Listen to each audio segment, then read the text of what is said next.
Example number 4.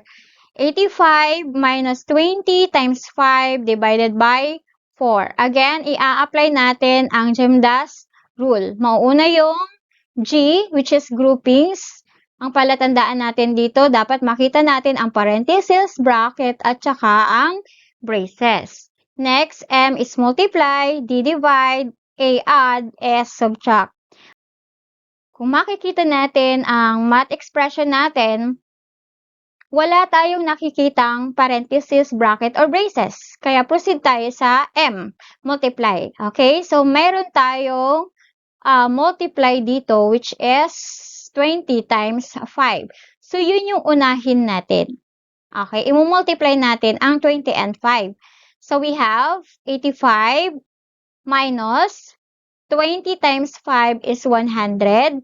Copy divided by 4. Okay? So, after ng multiply, magdi-divide tayo since meron tayong operation na divide. I-divide natin ang 100 divided by 4. So, 100 divided by 4 is 25. Okay? Next, add. So, wala naman tayong operation na add, kaya proceed tayo sa subtract. So, 85 minus 25 equals 60. The final answer is 60.